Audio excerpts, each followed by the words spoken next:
Hello everyone.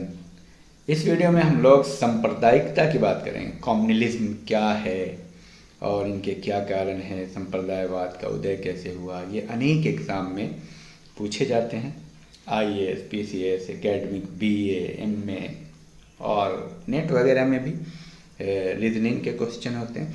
तो सांप्रदायिकता या संप्रदायवाद, कम्युनलिज्म, संप्रदायवाद वाद के बारे में हमने कहा एक विचारधारा है जिसमें कोई भी व्यक्ति अपने ही संप्रदाय के बारे में, अपने ही संप्रदाय के हित के बारे में सोचता है। वहाँ जातिवाद अपनी जाति के हित के बारे में सोचता है और दूसरी जाति से नफरत करता है। उसी तरह संप्रदायवाद में अपनी जाति के हित, अपनी जाति की नौकरी, अपनी जाति के रोजगार और दूसरी जाति, दूसरी संप्रदाय को से नफरत पैदा करता है।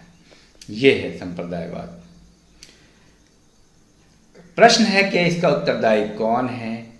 दूसरा प्रश्न है कि समस्या है कि सांप्रदायिकता के कारण भारतीय जन कल्याण राष्ट्रीय एकता संगठन को आज कितना भयंकर खतरा पैदा हो गया है, जिसका कि लाभ हमारे पड़ोस के दुश्मन तक उठाने की ताक में बैठे हैं। आज सांप्रदायिकता, आज देश में हर जगह सांप्रदायिक दंगे, एक दूसरे से नफरत करने का, ये सारी चीज़ें, एक धर्म दूसरे धर्म से नफरत, ये गलत है। इस तरह की भावना डेवलप हो रही है, इससे तो राष्ट्र का नुकसान हो रहा है। सब लोग भाई भाई हैं, हिंदू, मुस्लिम, सिख, ईसाई। लेकिन बाद में आप ये देखिएगा, जब बचपन में होते हैं, एक परिवार होता है, सारे भाई होते हैं, चारों भाई, तो कोई दिक्कत नहीं है। लेकिन जब वो बड़े होते हैं, शादी ब्याह हो जाता है, तो ज़मीन जायदाद के लिए मार काट, लड़ाई, अदालत कौन जा रहे हैं? ये पाकिस्तान और अमेरिका के लोग थोड़ी जा रहे हैं। वो तो आपके अपने भाई के साथ ही लड़ाई करते हैं लोग, परिवार के। उसी तरह अपने देश के एक नागरिक को गलत समझना, आपस में हिंदू मुस्लिम एकता को न रखना, एक दूसरे को गलत सोचना, नफरत की निगाह से देखना, ये पूरे देश के लिए, पूरा देश एक परिवार है, पूरे देश के लिए घातक है। राष्ट्रीयता का उदय नहीं हो पा रहा है, राष्ट्रवाद का विकास नहीं हो रहा है। इसके कारण यही हालत जातिवाद की है, यही हालत क्षेत्रवाद की है, यही हालत संप्रदायवाद की है। तो ऐसे उसके बाद क्या है कि सब ने अलग अलग संगठन बना रखे हैं। पारसियों, बौद्धों, ईसाइयों ने अपने संगठन हैं, साथ ही अपने सदस्यों को हितों की साधना में लिप्त रहते हैं। परंतु ऐसे संगठन को सामान्यतः सांप्रदायिक नहीं कहा जाएगा, क्योंकि किसी पृथकता की भावना से प्रेरित नहीं है।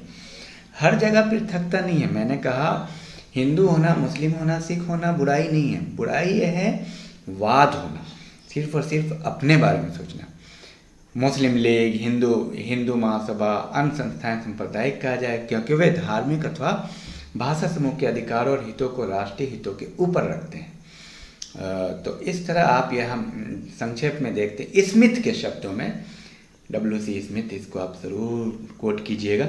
एक सांप्रदायिक व्यक्ति वो है जो कि प्रत्येक धार्मिक अथवा भाषाई समूह को एक ऐसी पृथक सामाजिक राजनीतिक इकाई मानता है जिसके हित अन्य समूहों से पृथक होते हैं और उनके विरोधी भी हो सकते हैं।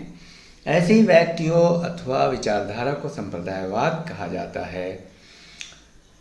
तो यह समाज विरोधी होता है। तो इसमें अपनी हितों को सर्वोपरि रखते हैं और दूसरों से नफरत करते हैं। और इसका उदय अंग्रेज के काल में हुआ, क्योंकि उनकी थ्योरी थी बांटो और राज करो। अधिकांश व्यक्ति ये स्वीकार करते हैं सांप्रदायिकता के उदय के बारे में कि इसका बीज अंग्रेज सरकार ने बोया, जिसने भारत में फूट डालो और डिवाइड एंड रूल और शासन करो की नीति अपनाई। प्रोफेसर अब्दुल मजीद खान ने अपनी पुस्तक कम्युनलिज्म इन इंडिया, बहुत महत्वपूर्ण है ये, in India its origin and growth, में इस बात के अनेक प्रमाण दिए हैं।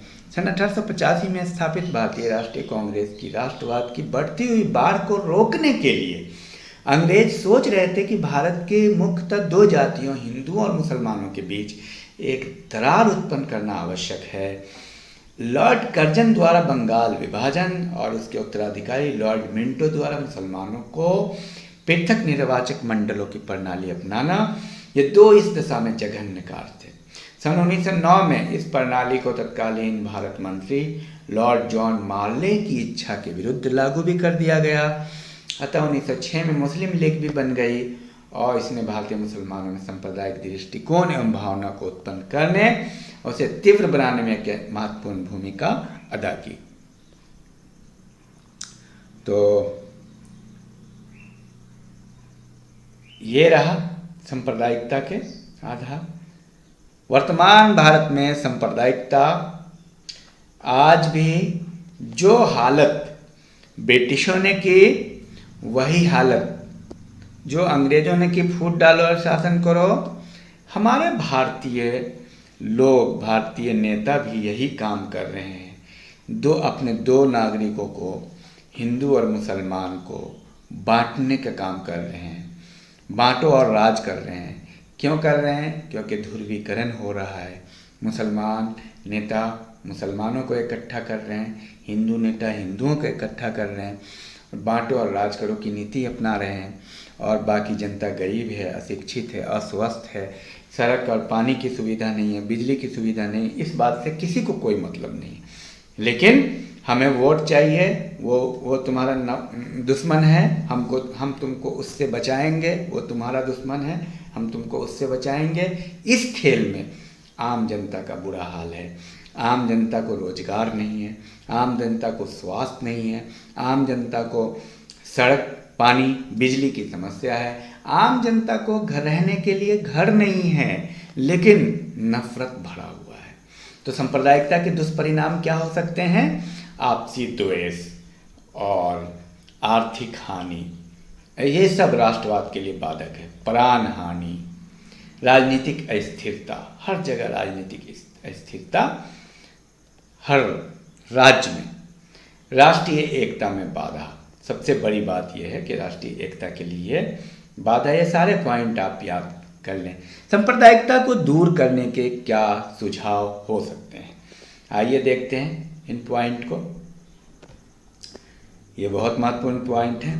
आचार्य विनोबा भावे इस संबंध में सुझाव देते हैं। इस भावना को प्रोत्साहन दिया जाए कि सब धर्मों के लोग मिलजुल कर रोज मौन प्रार्थना करें। सार्वजनिक और व्यक्तिगत स्थानों पर जहां प्रार्थना आदि के कार्यक्रम होते हैं, ऐसा वातावरण बनाया जाए। शिक्षण में अधिक मूल्यों का समावेश किया जाए। सांप्रदायिक क्रियाकर्म भिन्न चीज, किसी भी सार्वजनिक क्षेत्र में बहुमत के आधार पर कोई प्रवृत्ति पैदा न की जाए। बहुत महत्वपूर्ण है। ऐसा नहीं है कि ज़्यादा लोग हैं तो उस धर्म की बात को रखी जाए। ऐसा करने से सांप्रदायिकता फैलती है। धर्म विशेष के संबंध न रखने वाले व्यक्तिगत और सार्वजनिक उत्सव प्रसंगों में सब लोग मिलजुल कर सहयोग करें। विभिन्न धार्मिक तथा सांस्कृतिक उत्सवों में सब धर्मों के लोगों को सम्मिलित किया जाए। विभिन्न धर्म वालों को, विचार वालों और विशेषतः मुसलमानों को अध्ययन मंडल और विचार गोष्ठियाँ चलानी चाहिए। सब लोगों को, हिंदू मुस्लिम, विचार गोष्ठी चलानी चाहिए। ग्रामदान कार्यक्रम, ग्रामदान, शांति सेना और खादी संबंधी त्रिविधि कार्यक्रम बना है, ये भी जरूरी है। उपरोक्त सुझाव के अतिरिक्त अन्य सुझाव है। सरकार को सदैव इस बात पर ध्यान रखना चाहिए कि इसके द्वारा ऐसा कोई कार्यान्वयन न हो जिसके द्वारा सांप्रदायिकता को प्रोत्साहन मिलता है। हालांकि होता क्या है, सरकार बनती ही है सांप्रदायिकता के आधार पर, जातिवाद के आधार पर। तो सरकार तो खुद दोषी है, नहीं करना चाहिए सरकार को। सरकार को सदैव ही इस प्रकार के कानूनों का निर्माण करना चाहिए कि जो कि हर व्यक्ति समान रूप से लागू, हर धर्म के लिए, हर जाति के लिए। सरकार को इस संबंध में प्रचार भी करना होगा। कहने का तात्पर्य है कि भारत में भिन्न सांप्रदायिकवादी रहते हैं, परंतु यदि भारत सरकार इनके आपस के भेदभाव को मिटाना चाहती है तो जनता को विश्वास दिलाना होगा कि हम सब एक हैं। भारत में विभिन्न समय पर अनेक संप्रदाय सरकार में अपने विशेष प्रतिनिधित्व की मांग करते हैं। सबों की प्रतिनिधि एक सरकार में होनी चाहिए, तभी राष्ट्रवाद का विजय होगा। भाषा के संबंध में भी भारत सरकार को अपनी नीति ठीक रखनी होगी। ये भी भारत में सांप्रदायिकता का एक बहुत बड़ा कारण है। मानव जाति का भविष्य एकता में है। विज्ञान और मानवता दोनों का ही ये संकेत है कि हर वो चीज़ जो इस रास्ते में बाधा बनकर आएगी, चाहे वो राष्ट्र हो, जाति हो, भाषा हो, धर्म हो या संप्रदाय ही क्यों न हो, उसे हटाना होगा। भारत को तो इस संबंध में अपना विशेष पार्ट अदा करना है, क्योंकि विश्व बंधुत्व मानवता यहाँ की विशेष परंपरा रही है। भारत में अनेक जाति, अनेक धर्म, अनेक भाषा और संप्रदाय के व्यक्ति निवास करते हैं, अतः यहाँ तो एकता पैदा करना और भी महत्वपूर्ण है। और हाल के सांप्रदायिक दंगों ने तो हमें इस विषय में और भी सचेत कर दिया है। तो भारत में सांप्रदायिकता को मिटाने के लिए पॉलिटिकल राजनीतिक इच्छा शक्ति भी होनी चाहिए। ये सारी चीज़ें हैं। Thank you, all the best.